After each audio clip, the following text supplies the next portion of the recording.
Right. Yes, indeed. Welcome, everyone. We're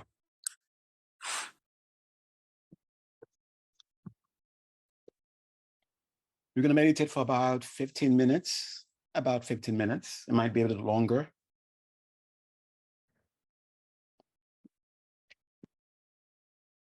And I'm not really going to do any specific meditation, but rather just have us experience the meditative state and abide within it for a few, well, for the duration of the meditation.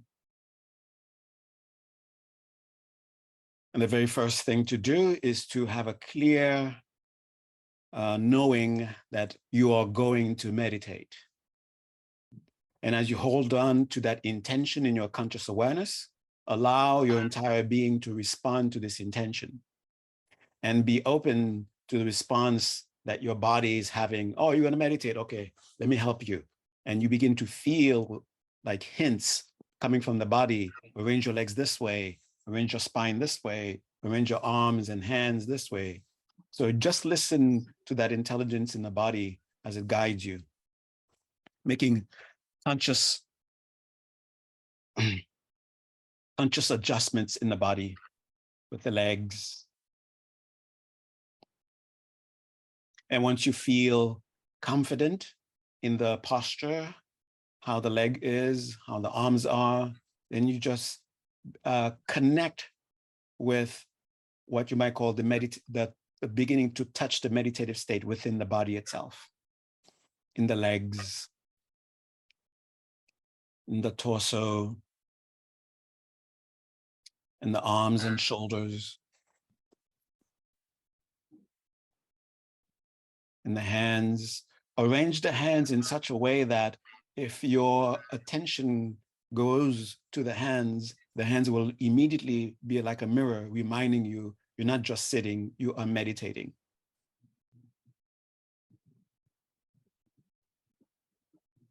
Pay attention to how the intelligence in the body wants you to adjust your head and neck.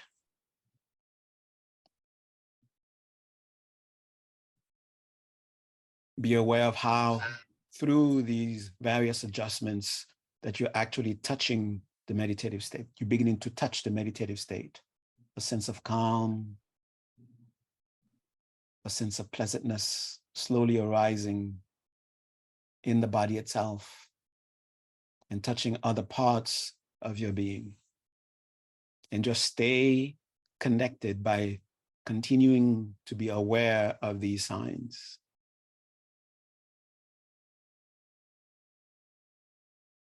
And once you've covered your entire body and you have a sense of confidence that the body is conducive as much as it can right now to the meditative state, let the body go and gently go to the breath. And you don't go to the breath by pushing away the body, but rather being more inclusive of the breath.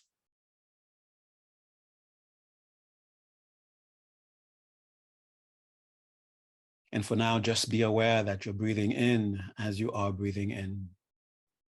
Be aware that you are breathing out as you are breathing out, without trying to make the inhalation longer or shorter, making the exhalation longer or shorter.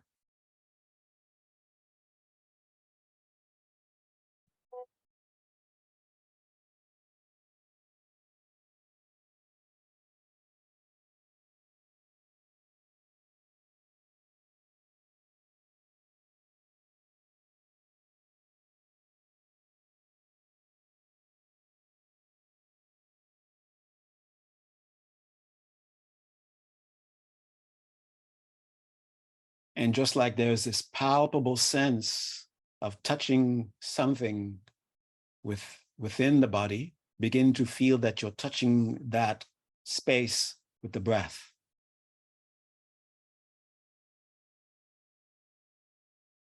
Don't worry about perceptions that don't seem to be part of meditation. Don't judge them that way. Just be aware of them and then stay connected to the part of your experience that is connected to being in meditation.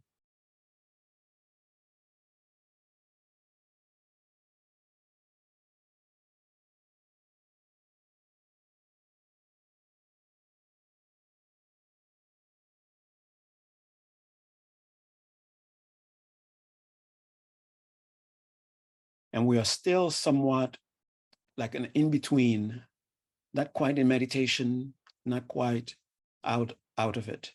So we are like on the bridge. And think of the breath as the bridge itself that we are walking towards the meditative state. And at a certain point, you notice it in the breath, there's a slight shift in how the breath is behaving. It has a stronger connection to calmness, a stronger connection to pleasantness, a stronger connection to a sense of clarity, a sense of radiance, a sense of focus, not the scary, anxious kind of focus, but rather a relaxed collecting of attention.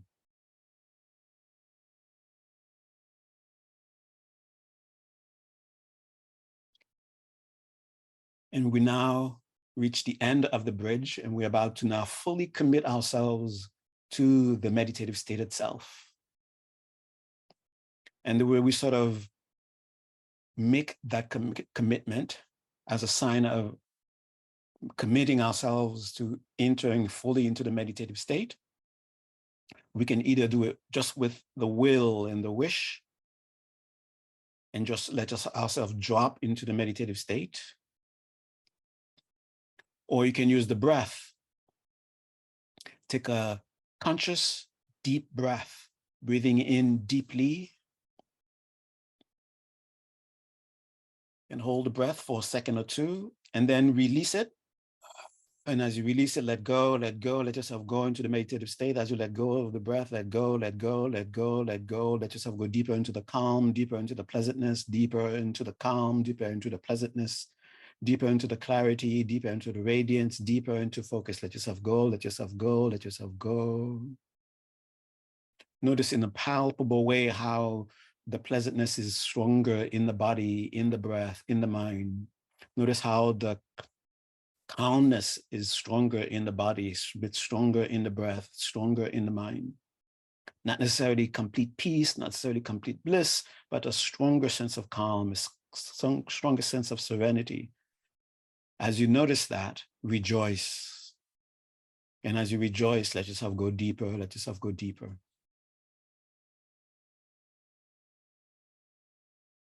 And the mind itself has these signs within it, a sense of calm that is palpable in the mind, as palpable that there is a calm in the body, a calm in the breath. There's a calm that is in the realm of the mind and is as palpable as the other levels of calmness. And there's a pleasantness. And they may not be continuous in how we are aware of them, but we're able to catch them once in a while, and they give us the conviction, the confidence that we are indeed in meditation. And whenever we notice the signs in any measure, rejoice, and let the rejoicing take you deeper.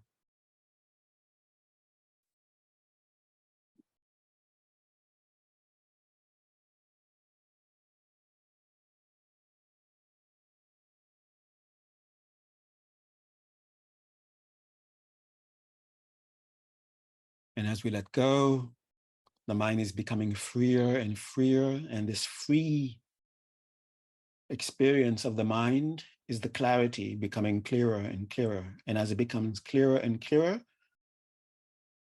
impressions that are automatic begin to arise within perception, either through the sense of touch, where we feel some sort of movement or some sort of tactile sensation that you would not have been aware of before. It could be just the blood flowing through, or kind of heat or temperature that is different in one place than it is in another. It could be an inner sound. It could be inner visions that are arising without you conjuring them. Immediately acknowledge these signs as, I am deeper in the meditative state. This is clarity becoming clearer. And these very signs have a degree of vividness to them. a degree of radiance to them, a degree of nowness, that you are aware of them closer to when they are actually happening, rather than you begin to be aware that it happened and you are aware that it happened, but you're getting closer and closer to it is happening and you are aware of them. So that's the radiance of awareness that you're experiencing, getting stronger and stronger. Your experiences will become more and more vivid, clearer, more distinct. So stay there.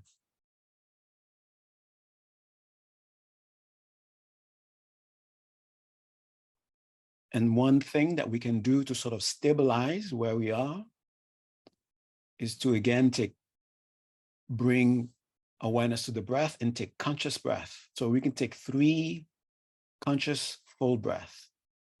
And each time we release the breath, deliberately relax and notice the signs getting stronger, the calm becoming calmer, the pleasantness becoming more pleasant, the distinctiveness, the crispiness of the inner experiences becoming crispier, clearer, sharper, louder, more vivid. So we can do it together through breathe in deeply and release.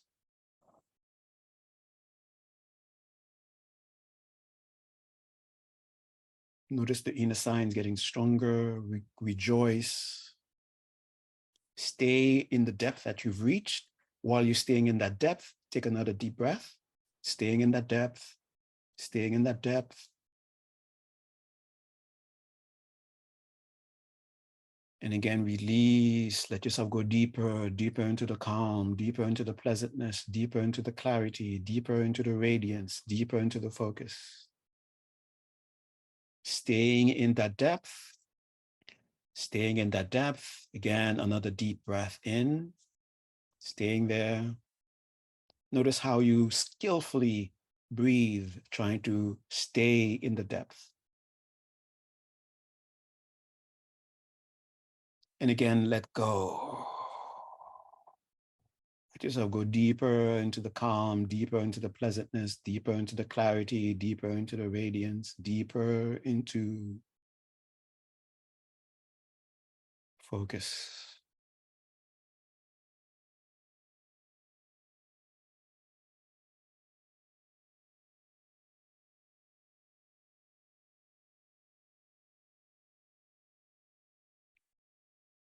And one thing to help with focus, to remind us that we are indeed able to make contact with that faculty of mind, that it is natural to the mind. We bring attention to the space in front of you at the level of your eyebrows and begin to notice a kind of sensation in the forehead. As you are aware of that sensation,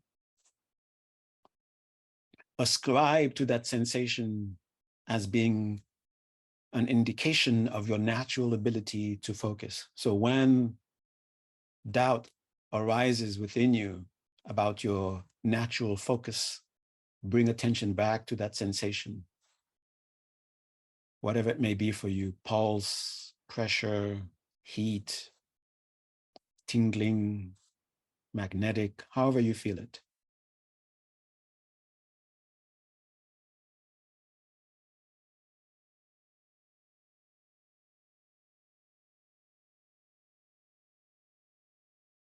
And to help make that presence, that sensation even stronger, to help collect the mind even more, consider that sensation to also be due to the presence of your ideal.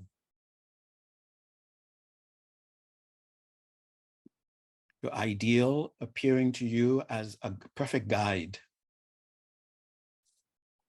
like you in your future having fully accomplished what you aspire to accomplish, breaking the barrier of space and time to appear before you here now to tell you, this is how you did it, okay? Your perfect guide.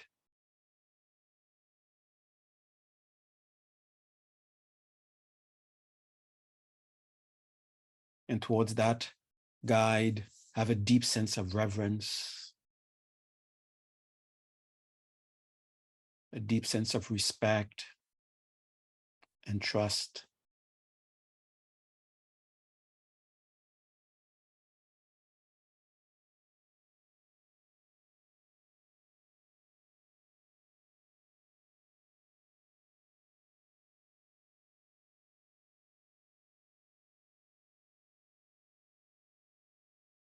Find that measure of conviction that because you've made contact with this infallible guide, it is certain you will fulfill your aspirations. So with that conviction, that confidence, express gratitude.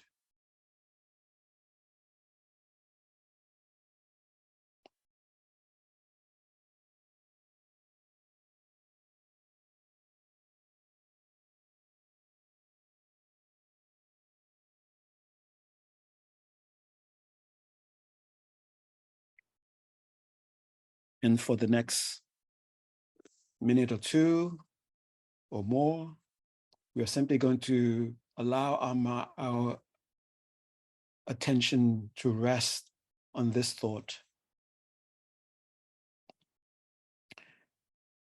How the experience we've had, that we have had in our lives, where we felt, I know what I know now is the truth. Bring that feeling and then direct a sense of gratitude towards that faculty within us that makes this possible for us to somehow recognize truth, and direct your attention, direct your being towards that faculty, and hold it with a sense of gratitude.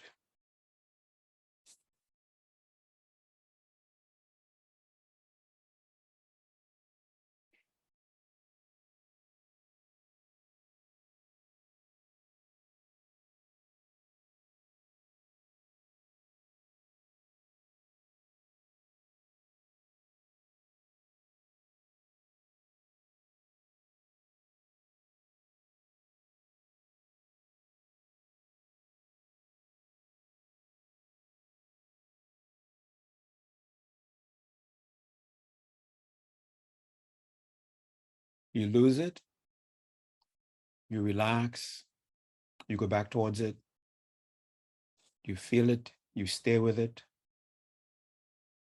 and it fades, or it begins to fade. You relax,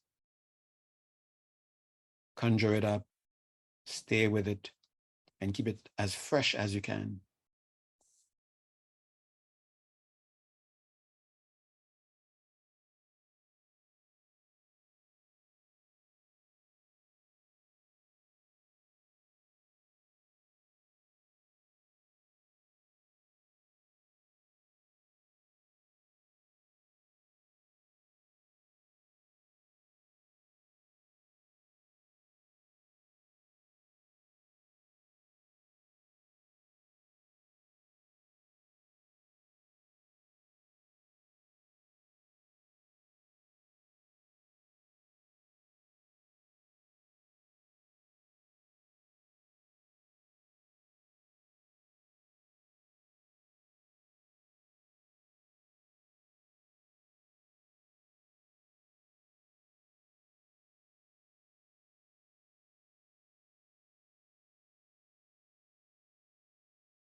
Get ready to come out of the meditation.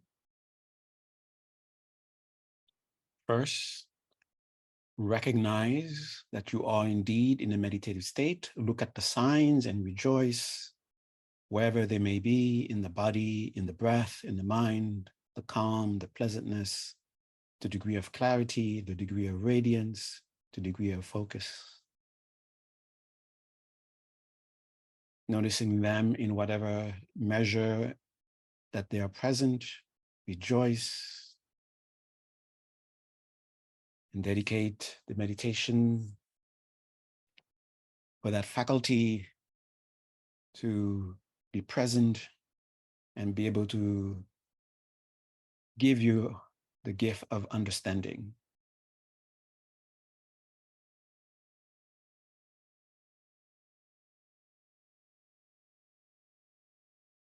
And get ready to come out while rejoicing that you're meditating. Now decide to come out and take a nice deep breath. And as you breathe out, let yourself connect with your immediate surrounding.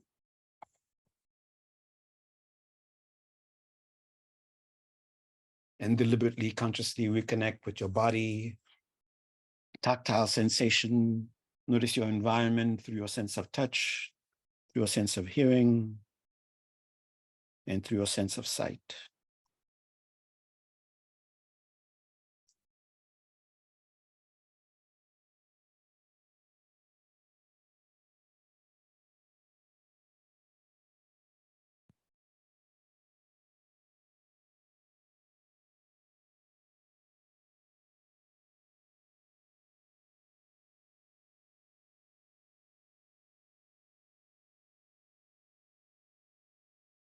All right.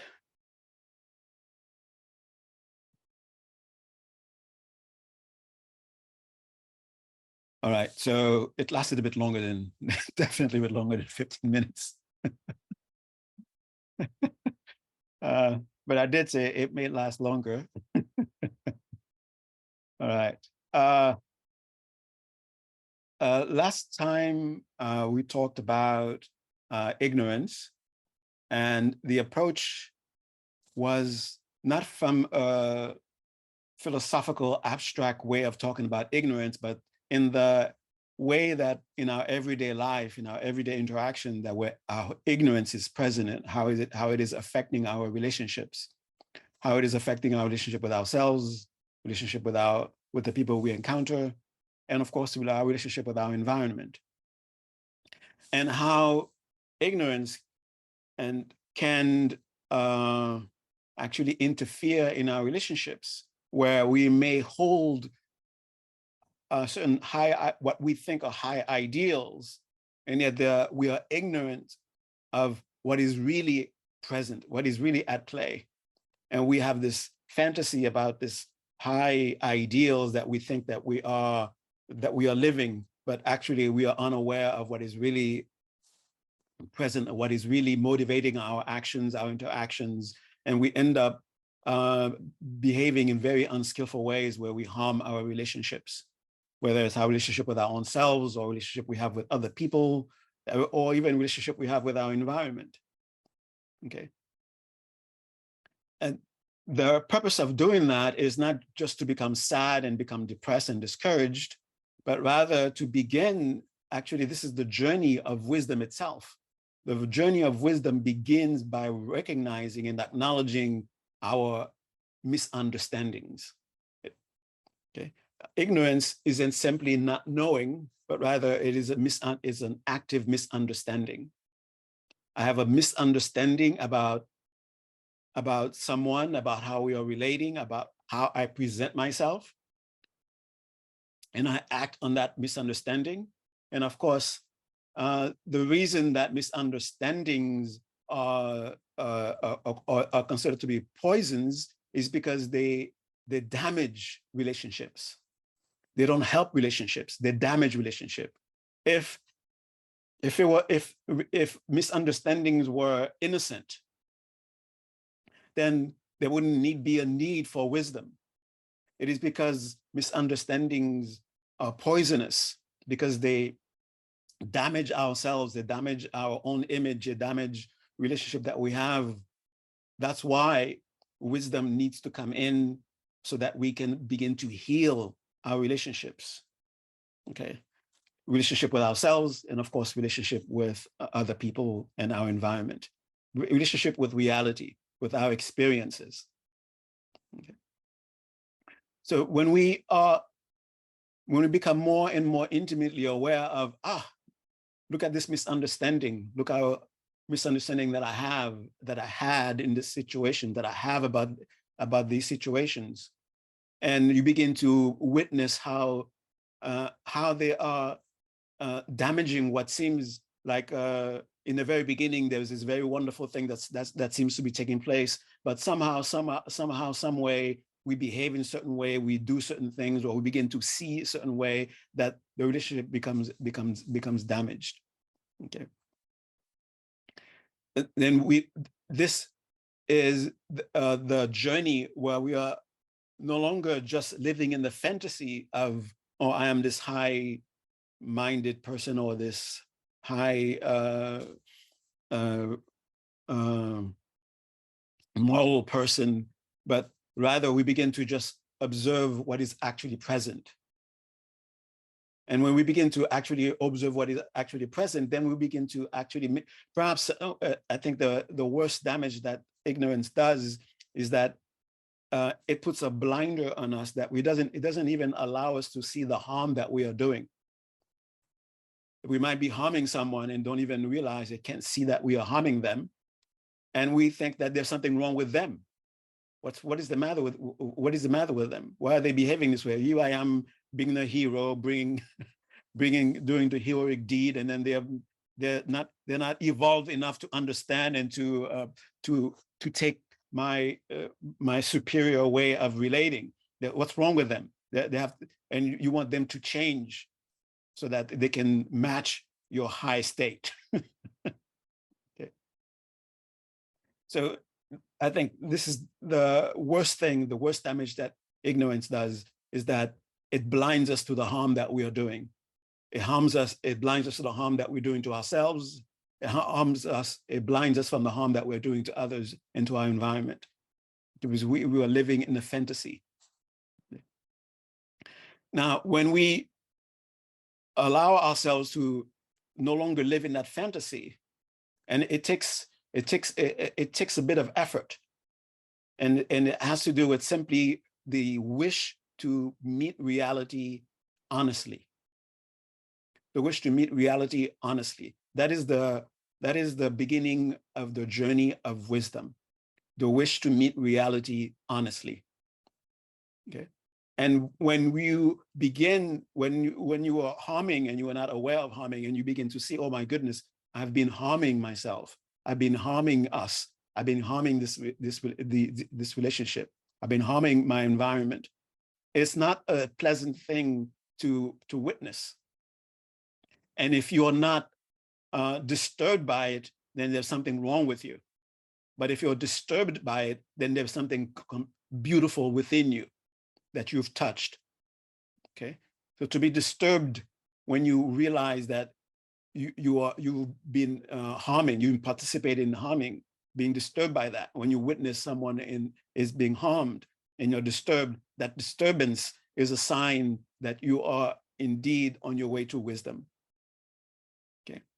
There's a beautiful faculty within you that is present, that is beginning to awake. And just like when in my ignorance, I was convinced that there's something wrong with this person, because here I am behaving in the most beautiful way, and then somehow they're not able to get it. There's something wrong with them. So I would like to this instinct to manipulate the situation so that they can get it, so that they can finally get it. That instinct, there's something there's a truth, there's something noble connected to that instinct, but it's just being misguided. Okay, so that instinct will still be there, but at first it was grasping at different things guided by misunderstanding. Then you may begin to feel no longer wanting to participate because you see your participation is harmful.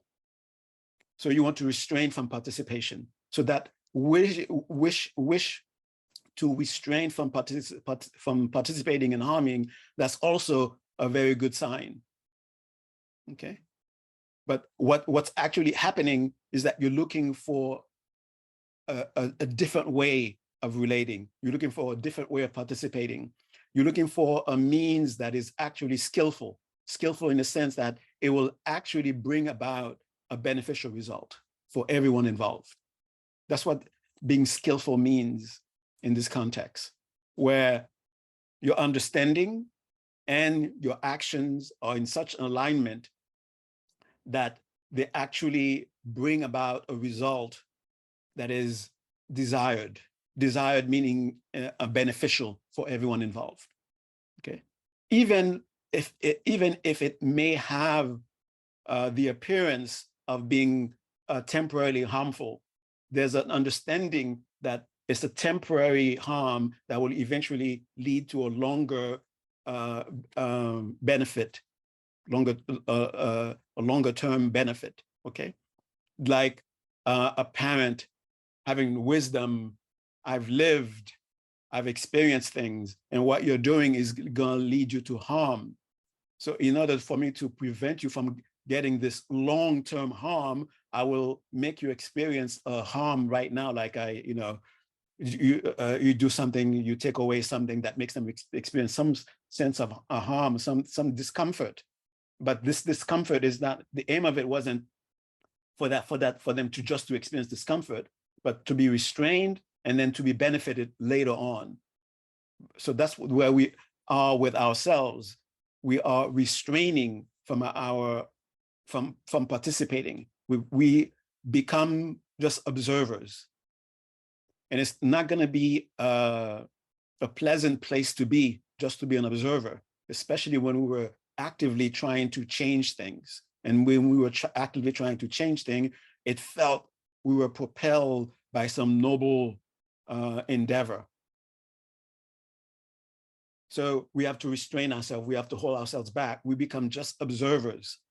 And what is it that we're observing? We're observing habits. We're observing thought patterns. We are observing behaviors that are mainly guided by misunderstandings. And it becomes even more painful to observe. Okay, more painful to observe. And as we are doing this, we are already beginning to acquire wisdom. Wisdom is not some abstract, beautiful thing that's over there somewhere, and then you have to cross a long desert to finally arrive there. As soon as we have a sincere wish to know what is actually happening, wisdom is already present. Wisdom is it is wisdom that showed us that there is misunderstanding in me. That itself is a wisdom. Okay, so don't think of wisdom necessarily as some specific thing that arises opposite than what is taking place, but just the mere awareness of what's happening. Whatever is happening, whatever is going on, whether it's an emotional experience, whether it is a perceptual experience, whatever the experience that is going on within you or outside of you. And then there is a sense of restraining from participating in trying to manipulate what is taking place. That what if that observation, that perception that you're having is being in alignment with wisdom.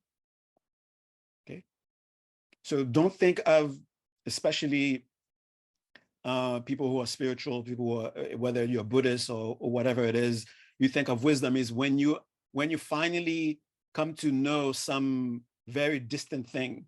That's when you have wisdom.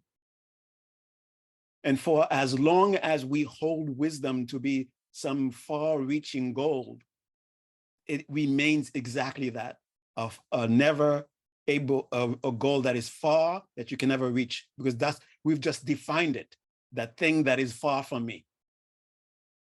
It's like having a steak with a carrot in front of it, and you keep walking, it still remains the same distance, because that's the nature of it. So when we hold that wisdom is the far distant thing, then that's what it becomes. It's an ever far distant thing. But when we begin to realize, I have this characteristic, and it's not something that you're making up, either because you have low self-esteem and you think you devaluate yourself and you hold that devalue to be, oh, that's who I am. Or you overestimate yourself and you think, well, that's who I am, okay? But rather, you allow the faculty of perception, of just being present, to be with you. And you realize, this is what's happening. Because wisdom has always been about being aware of what is happening. It was never about some fantasy somewhere that you one day you touch, okay? When we begin, people of different spiritual traditions, especially I'll talk about the Buddhist tradition, people in the Buddhist tradition, when they are first introduced to wisdom, there's this, and I can't even remember the first times I came across this teachings when they're talking about wisdom. Like, you hear about wisdom and you want to know about wisdom, and you sit in class and you're listening intently, and then they're saying these incredible, beautiful words, and you're enthralled, you fall in love with the words. And then there's this wish, I want to meet this wisdom, I want to meet this wisdom. It's almost as if, someone is describing this beautiful person who lives far away from you, and then you say, oh my goodness, that's a beautiful, oh my goodness, I have to meet this person, I have to meet this person. So wisdom becomes like that, this beautiful description of something that is not here, that one day you would encounter. It will make you very happy once you encounter it, okay? And we enter into the journey of seeking wisdom with that attitude, like, okay, get away from me, reality, get away from me, reality. I'm looking for wisdom. Get away from me, reality. I'm looking for wisdom. And eventually we become discouraged. We never find wisdom. We never even find a sense of even a possibility of making contact with wisdom. We might become we might even have doctorate degrees of being able to describe everybody who's talking about wisdom, but may themselves have never seen it. But a lot of people are talking about wisdom. You're able to describe everything. You're able to describe and make comparison between this scholar and that scholar, this yogi and that yogi. But wisdom is always something that's far from you. Okay. But when you simply sit with what is present, don't consider making contact with wisdom is that somehow suddenly the world becomes a beautiful flower, and then now you've encountered wisdom. But rather, you sit, and this is exactly the meditation on insight, that the Buddha describes, and the way he's describing it. So there is, you could say, something that you're striving after recognizing that, after first seeing that the way it is right now needs to change. And it seemed that there's this way to be that I'm not yet, I would like to get there. but you have to start with where you are. So as you are holding that aspiration, and as you're journeying towards it, you develop the faculty of being able to discern your experiences. Okay, and the wisdom journey begins by recognizing, compassion is over there, and right here is a selfish person. Recognizing this is wisdom. But if this is a fantasy where somehow, somehow it has become popular to think of yourself as being selfish, and if you're not selfish, you say, "Oh, I'm selfish," when you're not, when you are not observing the signs that point to what defines selfishness. You're not witnessing them for you to draw that conclusion. But you hear it's a good thing to be selfish.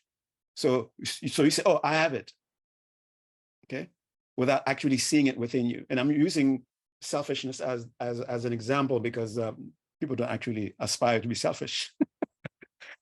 Some people probably do, but they're very rare.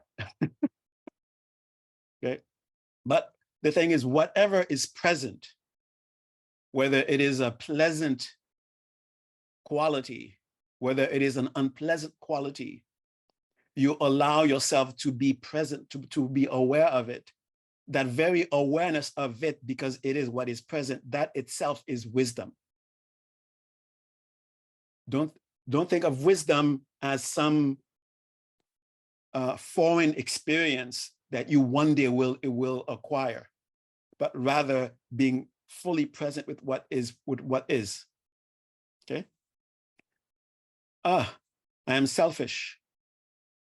And then you will say that in relationship to certain signs. In that situation, within that context, that was selfishness. And you will notice, you will also continue to, as you continue this journey, just being aware of what's present, then to say, "I am selfish," and to say, "Oh, that was selfish," you begin to now see there's a difference. It's not that I am selfish, but rather there is selfishness. That was a selfish thing. And of course I participated in it, but identifying with it as being you begin to get rid of that, because you're not really seeing you and then seeing you as being selfish, but rather you're seeing selfishness. But of course, in the beginning, it's very difficult for us to make a distinction between what we are about our identity, experiences and identity. We identify with experiences as though the experience is our identity. And you don't have to quote you don't have to quote someone who's reputed to have wisdom for you to understand. Okay. Eventually, just being honest with your experience, that itself will lead you to understand that, that's not my identity. That is not an identity. That is a quality. It's not my identity. And it will naturally come. Okay. So as you are aware, there's misunderstanding. I have a misunderstanding about this person. I have a misunderstanding about this situation. I have a misunderstanding about this thing about life. I have a misunderstanding about the things that I encounter.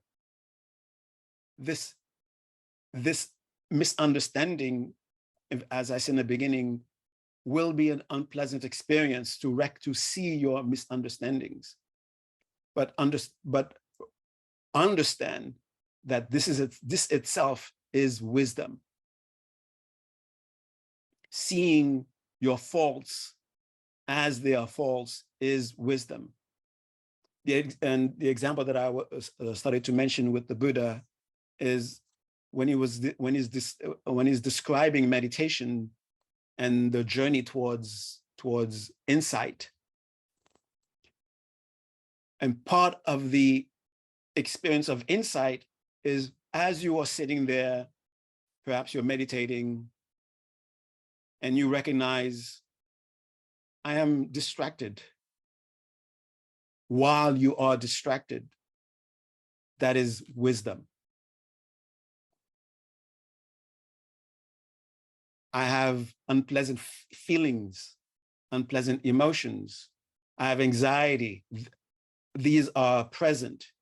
And if they are indeed present and you are aware of them, that is wisdom. And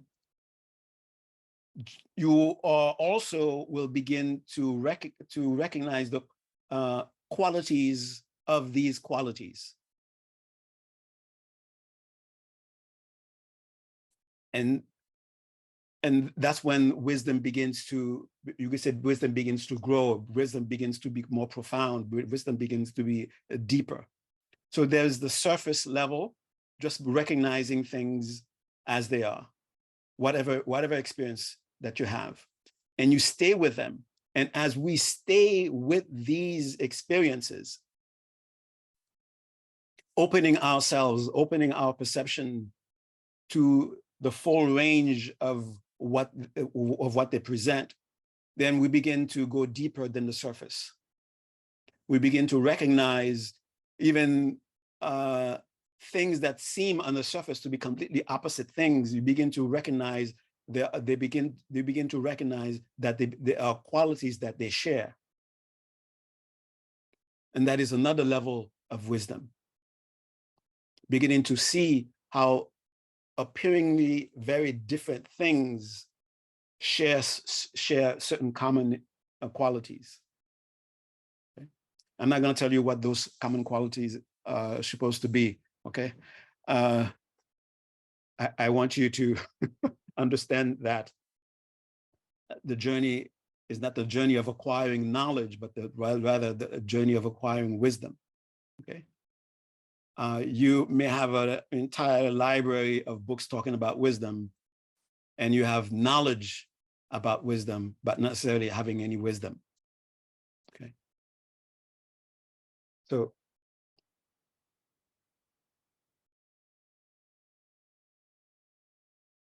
as you continue on your journey, and just like in your meditation, at first you were aware of things that are, the term that they use are gross awareness. That is, you're aware of things that are very material, okay?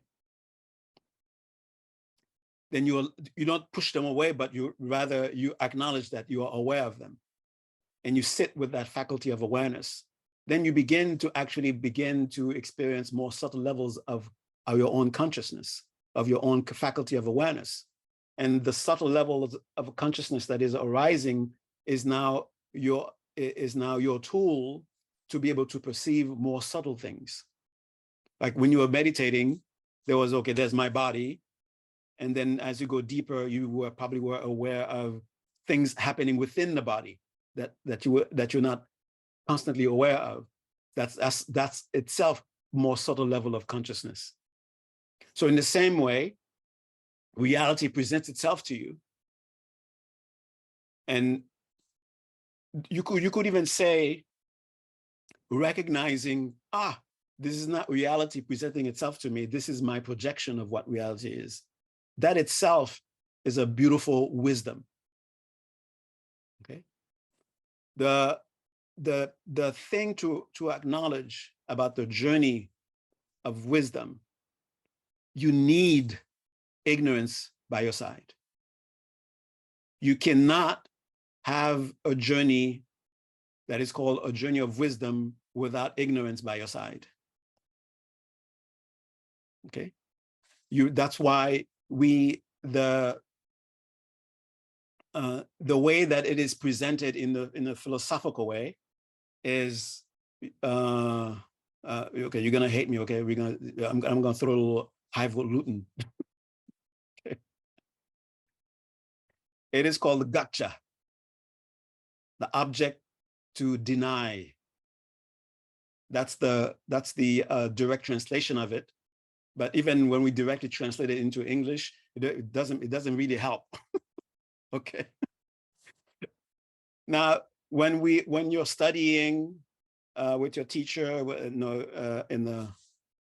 a very formal way, and you're presented Gakcha, and the Gakcha has these beautiful definitions, and just like wisdom is this abstract thing that you can never touch, the Gakcha itself becomes something you can never touch, you can never really know.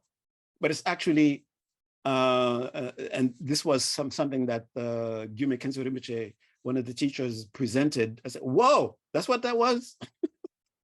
Basically says, it's reality as you see it right now. That's the Gakcha. And you cannot go and meet wisdom with a Gakcha.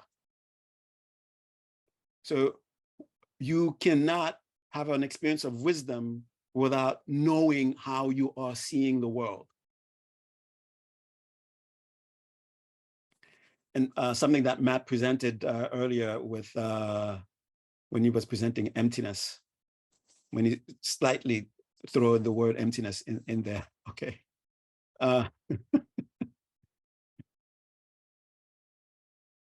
When, in order to encounter, so emptiness is supposed to be, so there are these different layers, right? Different layers. There's reality as it is, as if you're experiencing it. I'm selfish. I'm anxious. I'm nervous. Oh, I'm happy when I see that. I'm sad when I see that. That's what's actually happening. Not that this is what you should continue to be. Doesn't mean that now you have found something, now you can take it with you for eternity, but rather just, oh, this is what's happening. This is what's happening. I am scared. This is what's happening. So that's the beginning journey of wisdom, okay? And you allow that faculty that discern this is what's happening to just stay there. Okay, continue to discern what's happening. Then it takes you into deeper layers. Into deeper layers of what? Deeper layers of the exact experience that is taking place. And eventually, it will take you to what we refer to as the fundamental layer. The fundamental layer is what is referred to as that word emptiness, okay? And I'm not gonna go into trying to define emptiness because it only takes us to highfalutin things, okay? Rather, there's a place that we arrive at, and that faculty, remember that faculty I mentioned in the beginning, that faculty that is able to discern, this is true. That faculty lights up. It's like it recognizes something that it lost for a long time and finally found it, okay? And it just intuitively, instinctively knows, I have found it. And it is not afraid of maybe being wrong. That is one of the qualities about wisdom, is that wisdom is never afraid of being tested. There is, because it is so confident that it is that it is right. Okay, that's why I use this term that wisdom is like a diva. It loves to be seen. Okay, when the more people see it, the better wisdom feels. If wisdom was some sort of personality. So when you encounter something that is shy, doesn't want to be seen, wants to be covered, then you have to be careful. Perhaps you have not found wisdom. Okay, that is not a quality of wisdom.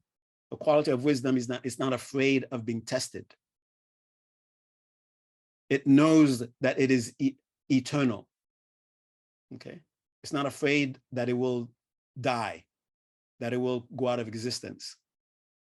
Okay, and it seems like I'm talking about a thing, but rather we come to realize intimately what is this experience? What is at the bottom of the experience that I'm having right now?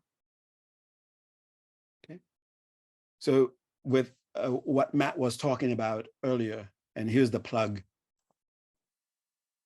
You cannot find emptiness outside your immediate experiences. Emptiness is not something that you find by looking first for an exotic object. Then the exotic object will give you emptiness, will give you truth. So instead of calling it emptiness, I'll just call it the truth. Okay. What is truth? This is always truth about. But what about your experience?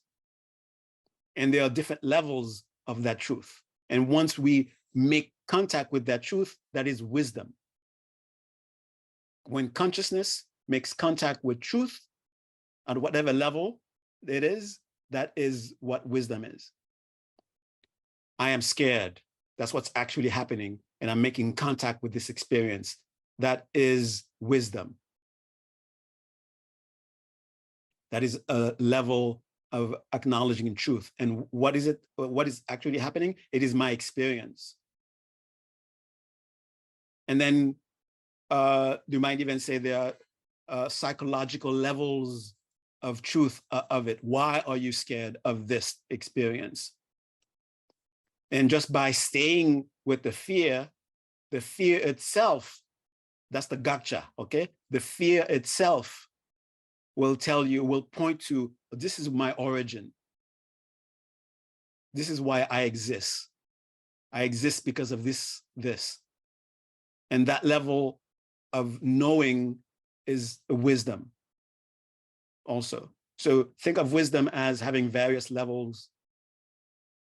And it begins with merely having a sincere wish to be with what is going on, with being honest with whatever your experiences are, whatever your experience may be. And it doesn't mean being honest with your immediate experience mean now you have found what you will be stuck with forever. Okay, that doesn't mean you have found your eternal way of being. Okay? That's not what it means, because these things have layers. And just being inviting what is happening it's almost as if reality will trust you. Here I am.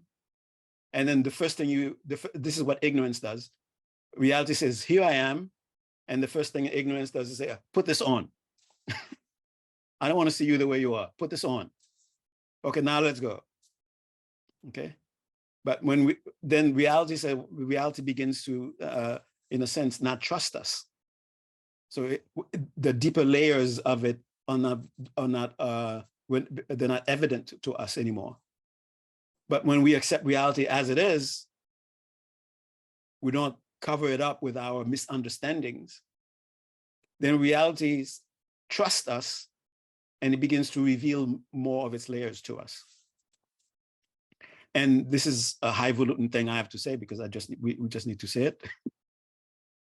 They say, with whatever is present, listen to this, with whatever is present, whether it is pleasant or unpleasant, if we are honest with it and just stay with it without wanting to modify it, without wanting to change it, but just accepting it as it is, not accepting it in a sense of, okay, this is how it's going to be forever, but just accepting it as it is taking place. Even though it may the experience begins as this very unpleasant thing, eventually, when you go through the different layers of it and go to the journey of wisdom, it is said at the very fundamental place is bliss. Okay. That's what they say. So my journey right now I came out of going around stepping on people's toes and crashing into things and saying, what's wrong with you? What's wrong with you? Bodhisattva here, I'm trying to help you. What's wrong with you? Why aren't you evolved enough to see that I'm helping you? So I've gone out of that and say, whoa, I've been stepping on toes. I've been bumping into things. Let me stop. And then I'm looking around and say, woo, it's not pleasant. Okay. So that is the layer of wisdom that I've arrived at. And there is, in that honest encounter, in that very honest encounter, even though it may be very unpleasant, there is the promise, eventually the promise of hope, the promise of bliss. And I think perhaps that's what, when you have this honest encounter and you're sincere and you're not running away, it is that promise of bliss that keeps us going. Okay. All right. I think I've overstayed my, yeah. Sorry, I was ignorant of the time. Do you think we have time for some questions, if anyone has Yes. questions? Yeah. Okay. So feel free to go ahead. It's small enough that you can just unmute yourself. You just feel free to ask a question or give a brief reflection about what you heard, or if there's something that strikes you about applying this to your own life, feel free to share.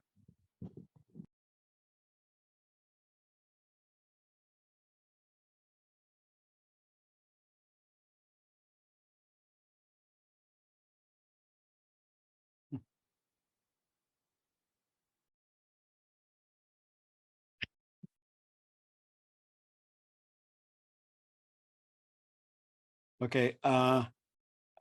There's one thing I would like to say. If somebody's going to talk right now.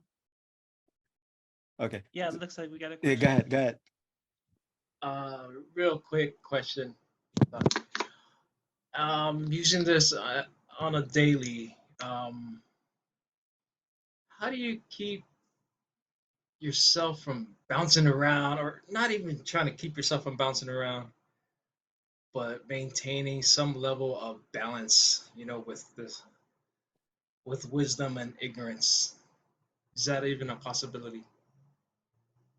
Oh yeah. The balance is not so much that you take wisdom and you take ignorance and you making them have an equal thing, but rather, remember, ignorance is the disease and wisdom is the cure. But in order for wisdom to be the cure, you have to bring the disease to the cure. And bringing the disease to the cure, I mean, simply being aware of our misunderstandings. Okay, and it could be very and as far as everyday thing is concerned, when you notice that you're being too abstract, you're no longer talking about your immediate experiences, what actually moves you, what actually makes you move and act and talk, and the immediate experiences that you're having.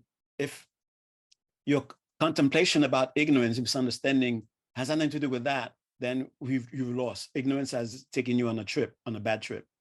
Okay. And just I'll tag what I was gonna say to that is it's a question. It's gonna sound like a trick question. It's gonna sound like a koan, maybe. The question is, especially for people who've heard the term before,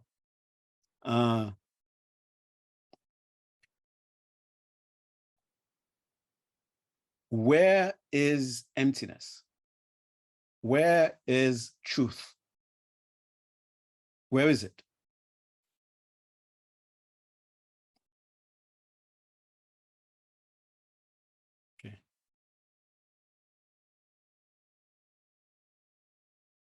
and what is disconnected from truth? What is disconnected from emptiness?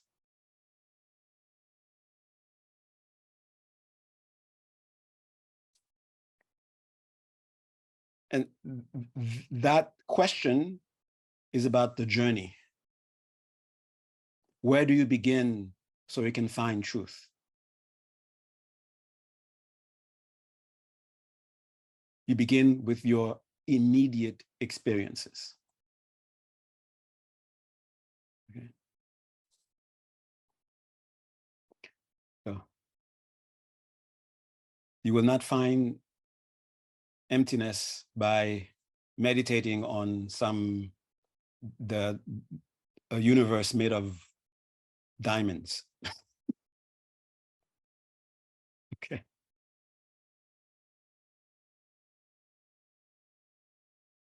All right. Any other questions before we end?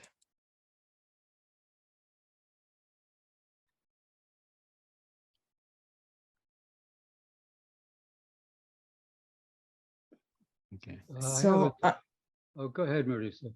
Yeah. oh my God.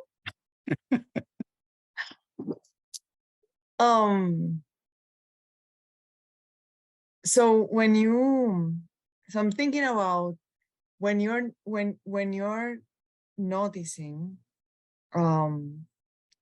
your suffering because you already have identified these behaviors, these patterns, these habits, right? And you are kind of learning to restrain yourself. You're holding yourself like, no, I'm not gonna do this anymore.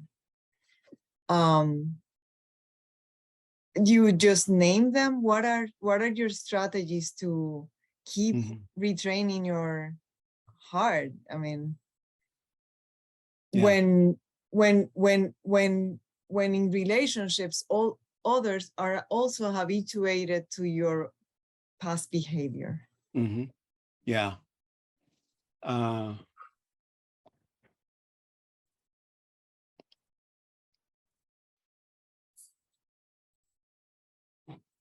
It always go back to the sincerity.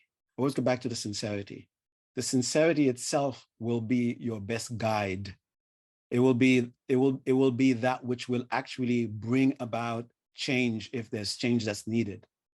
And we have to be sincere about sincerity also. Like perhaps we are observing a behavior within us at an intellectual level. We say, oh, I shouldn't have this behavior, but deep within us, we hold on to it because we think it's necessary for our survival. So we find ourselves struggling. At some level, we want to change, but for some reason, we are unable to bring about the resources. We are unable to connect with the resources within us to bring about that change, to change that behavior. So the first level of sincerity is to recognize this is where I am. I am in conflict. Okay. I am now in conflict. And then because that is what is happening, because that itself is what is happening, when you're seeing it, allowing yourself to see it, that will be your wisdom. And that will begin the cure. Oh, you're sincere about this. So you actually see this is harming. You actually see this is not beneficial. And just by seeing it not being beneficial, and you're honestly seeing that, it's like your entire being begins to reorganize itself. Okay, we have to begin ways of no longer doing this because we are seeing that it is harmful. Yeah. Thank you. Okay. Michael, did you have a question? Oh, yeah. I was thinking, so since this is not so easy to do, it seems important to have a daily practice, at least once a day. What do you think? Oh, definitely. Yeah. I mean, we should be doing this 24 hours a day, but our habits are automatic. So to begin that restraining, that deliberate discernment we have to sit down and do it. At least, I would say for people who have no experience whatsoever, at least 5 minutes. That's really like, giving a baby a bottle. Okay. But real experience, trying to have real experience, trying to have real transformation, you need to be meditating for at least half an hour, if not more than that. Okay. At least. And it's not even, some people may find it to be, okay, that's the magic number that, yeah, I'm actually doing something. But my experience is 45 minutes and up. Yeah. And perhaps there will be a day you're such a master and you're able to do it in 2 seconds. You enter, you transform, and you come out. But until then, because of the habit, we have to work ourselves up to being able to do 45 minutes. And then from that 45 minutes, work our way to be able to do 2 seconds.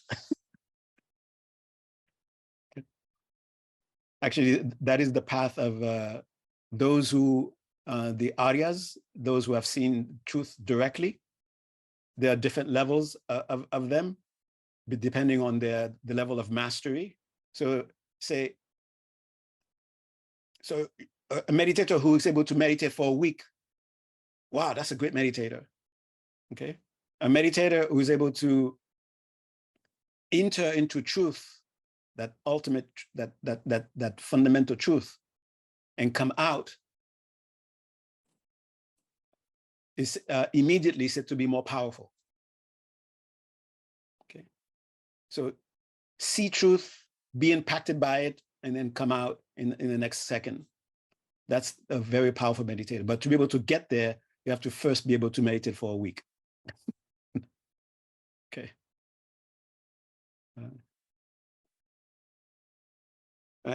All right. Thank you very much, everyone. I've kept you a bit longer than I should. I appreciate your presence. Do you want me to before or after? Oh, now actually. Yeah, okay. Sorry, Lola, I saw you had your hand up. You'll have to contemplate that burning question for another 2 weeks. So I will just bring folks' attention to, in the email that we sent out to clue you into this meeting, we've got just a few links. And this is all stuff that sort of we set up to connect people with Phuntsok and to make him accessible, and then also, support him. Teachers, Dharma teachers, sort of survive on the generosity of the community of people who are practicing and are participating in sort of these teachings. And so we've, if there is something that you can donate that feels like a practice of generosity for you, we put up a suggested amount of like $20 for these gatherings. But also it's really just something for you to reflect on and to give, according to your means. And also, even just giving your kind attention and your presence with us is also a form of generosity. Taking these teachings and putting them into practice, that is also a way of sort of sustaining the community of people who are practicing and taking this. But on the email, we've got a Venmo that we made for him, Thupten Phuntsok, at Thupten Phuntsok. That's the Venmo. Patreon, we made a Patreon for him where you can find past talks. So, for example, talks about the ignorance that we did a couple weeks ago. Two parts. I think those are available on the Patreon. You can sort of see how this fits in the context of those 2 talks. We also set up a way for you to have sort of one-on-one meetings with Phuntsok to talk about Dharma, to talk about, to have like a kind of a coaching, or really even anything that comes to mind that might be fruitful for you. So there's a link to a way to schedule something like that.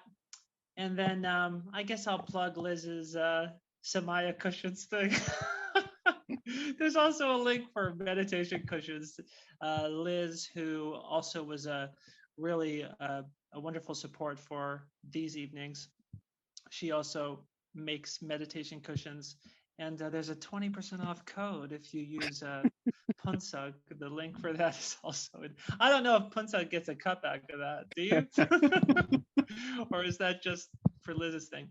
But anyway, okay, I've done my due diligence and I've mentioned all the ways that you can support the ongoing teaching of Phuntsok and just help him find a sustainable way of living that's in line with Dharma teaching. Besides that, thank you all. We will conclude with a little meditation and dedication, and then we will send another email out for the next in 2 weeks. Phuntsok, have you gone on your tropical retreat yet? Is that happening? Oh, that's coming up. How do people find out about that? Oh, I thought I sent that. I think you did, but Yeah. I don't know. Listen, there's also an email at the bottom of the MailChimp that we send out, Phuntsok at thuptenphuntsok.com. And if you have questions about going on a tropical retreat, very fancy, very luxurious in a tropical paradise, that's coming up. I don't know when that is. Do you know? Oh, it's the end of this month. Oh, dang. Okay. Well, where am I? Where am I going to be? All right. Also on the link tree. Thank you. Yes. And there's a link tree where you can find all that information. So much information that we barely know what to do with it. Thank you, everyone, for coming, and we'll conclude with that final meditation dedication. Okay. Thank you. And Lola, if you can remember the question, you can ask me, send me an email. Okay. All right. We're going to do a concluding meditation.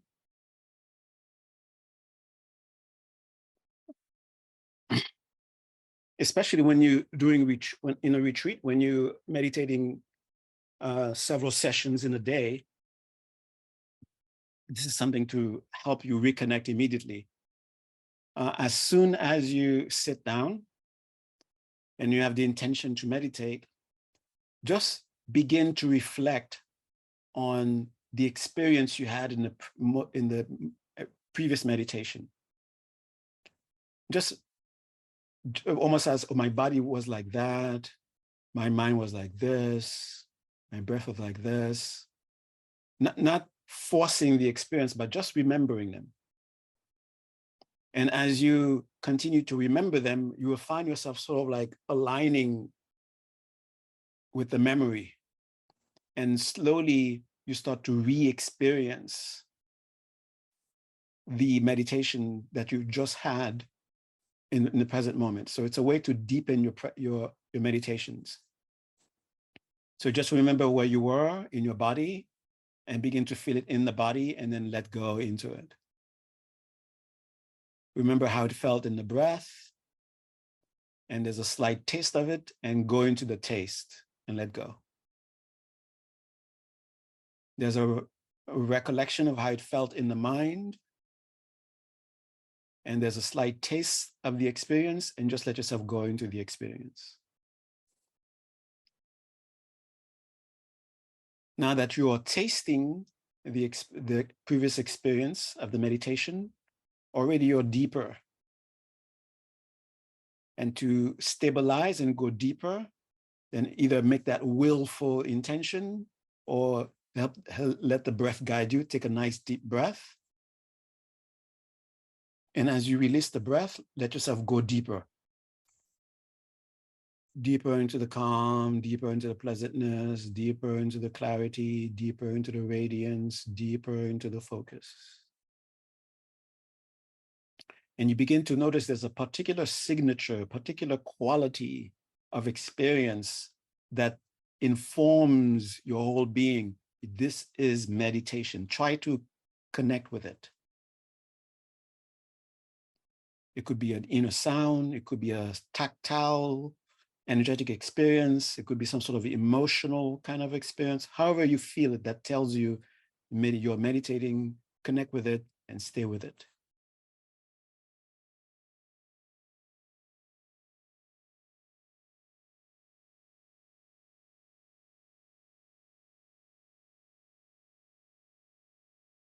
And very brief meditation. In the same way, you come from a room that is lit and you enter into a room that is dark,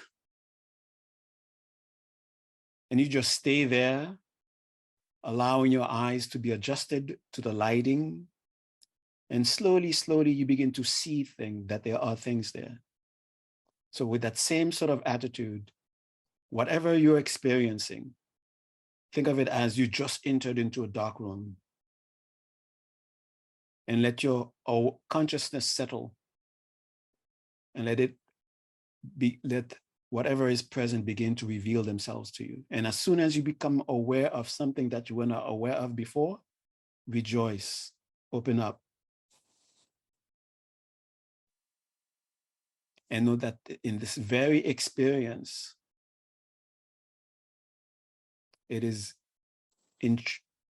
intimately, intrinsically connected to bliss.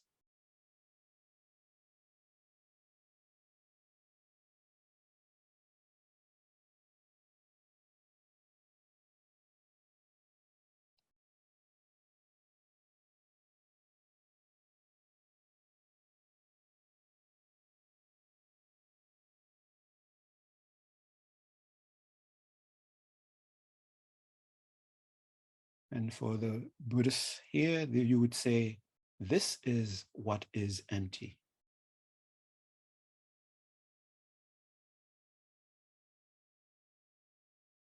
And you relax.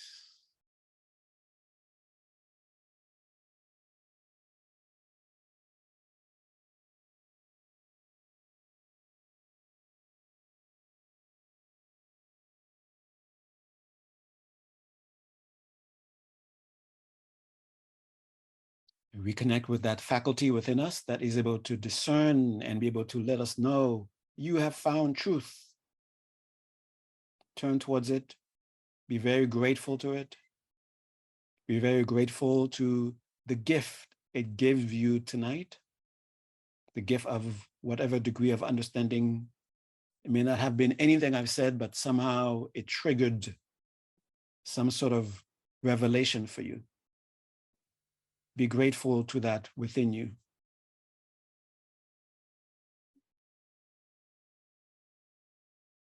And let your compassion guide you how you're going to share this gift with the people that you will encounter, with the environments that you're going to encounter.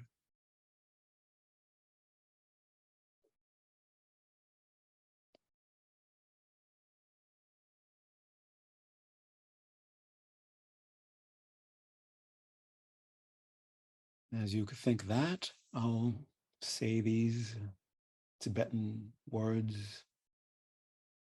Gyoa di kyokun Sernam yeshe tsozo shing Sernam yeshe lechongwe Damba kunye topar shu.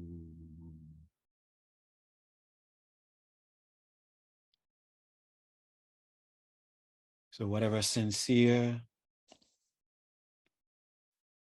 wish you have, dedicated, whatever sincere concerns you have,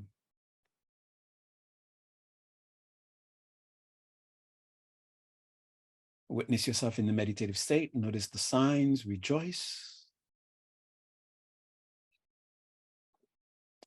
You can only come out of meditation if you are in meditation. Witness that you are in. Make the wish to come out. Take a nice deep breath. And as you release, let yourself reconnect with your immediate surroundings, reconnect with your sense of touch, reconnect with your sense of hearing, reconnect with your sense of sight. Wait a minute, wait a minute.